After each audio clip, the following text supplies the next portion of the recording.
G'day, Tragic here, and welcome to the next turn of Mansion of Madness, and things are not looking good. Basically, yeah, we got one correction to make, which I'll get to in a sec, and also the game's really starting to wind up now. So we've got quite a long way to go. I think we're not going to make it through. Okay, let's just quickly do the correction. Basically, last time I played, I went through this big song and dance to try and find a bit of data, but a guy in the comments section told me that there's actually a message log where you can look up all the messages that we need. And somewhere in this message log, there should be, if I go up, here we are. Daryl Simmons suffers 1 face down damage and 1 horror. And I gave them a face down damage and a face down horror. Now I'm pretty sure that is 1 face down damage and 1 horror. And it says every time you get a horror or damage, unless it says so, it's face up. So that needs to be face up. He's got 4 horror, and I don't know which one's which. I'm pretty sure we got 2 horrors at the end. Like, he had 1 horror, then we gave him a horror, then we gave him another 2 horrors. But I'm not quite sure, so I'm going to shuffle this and just pick 1. And hopefully it'll be something that we won't care about. Okay, looks like a lot of text. Hysteria. Screaming hysterically, you claw at your own flesh with your nails. Resolve immediately. Flip 1 damage face up, then flip this card face down. Okay, so that was a little annoying. And we only have 1 damage, so we have to flip this up. Minor injury, only a flesh wound, resolve immediately, no additional effect, flip it face down. Excellent. So, no change. That's good. Now, what to do? I think our only option here is to start doing the sacrifice play. Our only hope is Simmons and Rita with the extra movement.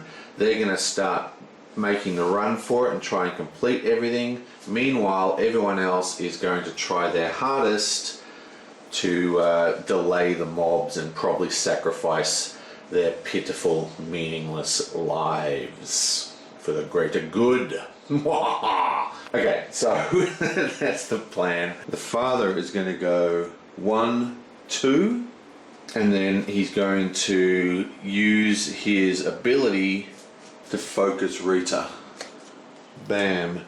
Then we are going to activate a trade action using the doctor.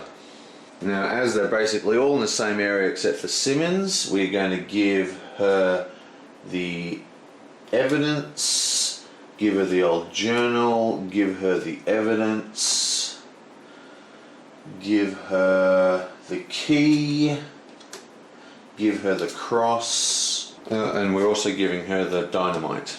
And I think that'll do. And for his second action, he's going to come over here and just wait by the bell. Actually, for his second action, he's going to activate Rita, who's going to go 1, 2, 3.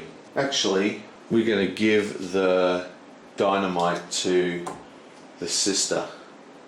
She's going to do the Vasquez Gorman sacrifice play with the dynamite. And then she's going to go 1, 2, 3, 4. And then Rita's going to go 1, 2, 3, 1, 2, 1, 2, 3, 4, 3. Oh, actually, no. She's going to go, what is it? 1, 2, 3. Just 1, 2, 3, 1, 2, 3. And finally we have Simmons, and he's going to go 1, 2, 3, 4. But to do that, he needs to do an evade check, and we have to do the evade check against the mob with the highest green number. No one's going to beat 7, so let's do it against the 7. Evade check. Moving quickly, you attempt to evade the crowd by using terrain to your advantage. Do agility 3. If you pass, you escape their notice but sprain something as you hit the ground running. Suffer 1 face down damage. If you fail, you fall directly onto the mob. Suffer 2 damage. Okay, so this roll could make or break this game. We have 4 dice for his agility, and we need 3 successes. And he's got no clues, but he is focused. But I'd rather not use that focus. We want a natural 3. Booyah! Oh, oh my god! Look at that. 3 successes. Oh yeah. Whew. We just caught a humongous break. Wow. That's wow. Oh, I can't believe that. Yes. Oh, we still suffer 1 face down damage though. So that was pretty insane.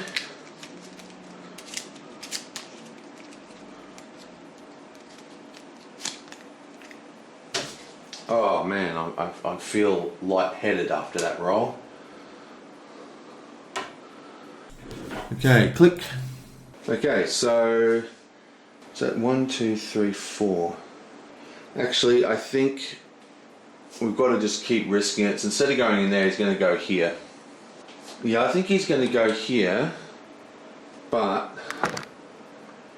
instead of her going 1, 2, 3, 4, she's going to go 1, 2, and then throw the dynamite that we gave her into this location, here.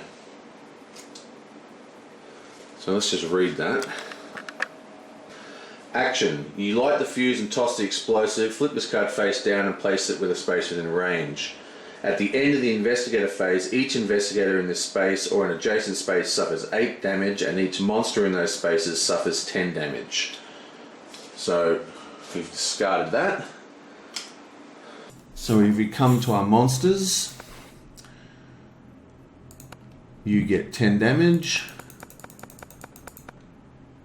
takes you to 11, and you get 10 damage, which kills you. Confirm. No drop. Now my original plan was to wait for the next turn, because in case another monster came out, because you can kill like a whole bunch of monsters with 1 move with that dynamite. But we're so pressed for time that going through here is like an extra 2 turns. So by going there, we just saved ourselves 2 whole turns. We can open this and get down here. So I think it's definitely the way to go. Okay, so that's that. Let's go to the Mythos phase. The fire spreads out of control. Place fire in the space adjacent to the space. Yep, okay, fire spreads. Just gonna place fire here. The lonely sound of a foghorn echoes off the dark building walls. This Mythos event affects each investigator. The echoes are disorientating, but maybe they'll provide cover for your activities. Okay, we need a 1 success. If you pass, all the sounds you make are completely swallowed up by the moaning of the horn. If you fail, the sounds bounce in endless confusions and you stumble into a wall, suffer 1 face down horror, and become stunned. Okay, so everyone needs to roll a sight test. So we'll start with the priest. His sight is 2. He needs 1 dice. Okay, he misses. Okay, face down horror and becomes stunned, and that is it. He's now insane. 1, 2, 3, 4, 5, 6, 7, 8. Yeah, bam. Now we'll do the butler. His observation is 5. Okay, we might pass the test finally. At least we did 1 good roll this turn. Bam! Oh! May as well use one of his tokens. So he passes. Now we'll do Simmons. His observation is 5. Come on! He passes with 2 successes. Now we'll do Rita. Her observation is 3. Oh man, this is a bad roll. Come on. Come on. Boom! She misses. But she has the lucky rabbit's foot now, so she gets to re-roll a die. Come on. Damn it. Okay, so she becomes stunned. She gets 1 face down horror. Takes her to 4. And the sister has an observation of 3. Yoink! And she passes. Okay, so stun just says you cannot perform more than a single action during your turn. The Innsmouth mob moves 2 spaces towards the alley. That's 1, 2. Okay, continue. No investigators to attack. One of the members stops, looking curiously about for signs of your presence. Spawn a deep one hybrid in the mob space. The deep one hybrid moves 2 spaces towards the nearest investigator, then it attacks the investigator in the space with the most items. Okay, so he spawns and moves in here. And then he has to attack.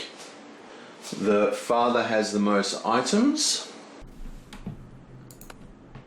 The hybrid seems to sway drunkenly before grabbing you and tearing at your belongings. Do 2 agility. If you pass, you push the hybrid away. If you fail, your possessions are slapped from your hand, suffer 1 face down damage and drop 2 items. Okay, not too bad. His agility is 3. We need 2 successes. We get 1 success. He's only got 1 item, so I'm just going to drop it. I'm not going to spend a clue. Oh, actually, this item, yeah, I am going to spend a clue because that item is has a damage point on it. So I spend 1 clue, boom, 2 successes. Each investigator must resolve a horror check against the monster within range with the highest horror rating. So both these guys have to resolve against him, and she has to resolve against the mob. Start with the mob. The riot begins shouting and breaking things at random in the area. The sound of shattering glass and shouting is joined by the crackle and roar of flame. Place fire in the monster's space. Then suffer 1 face down horror. Mind -1 negates. Okay, her mind is 5. That gives her 4 dice. Come on.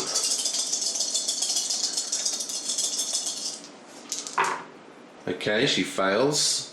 She gets 1 more horror. Face down it was. Yep. Okay, now we'll do the priest horror check on the guy. The hybrid leans back and lets forth a series of echoing croaks. Mind test 1. If you pass, you ignore the terrible sound. If you fail, the worst part is that you think you can understand words within the cacophony.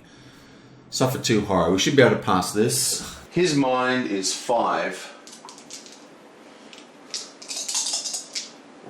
5 dice, not 4. We only need 1 success. Come on! Unbelievable. Unbelievable. Okay, he has 2 face down horror, takes him to 6.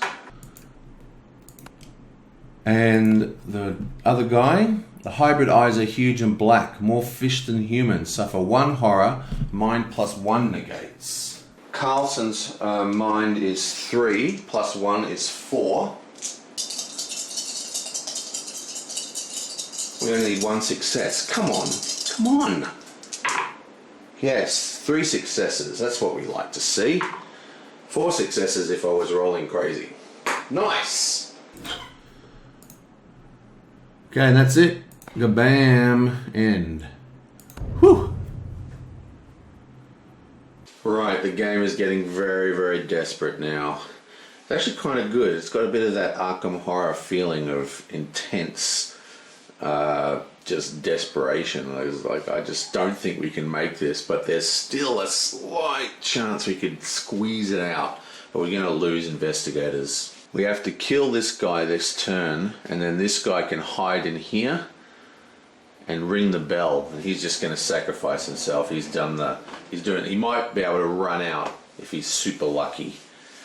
Well, I don't know. We'll see what we can do. It's going to be tough.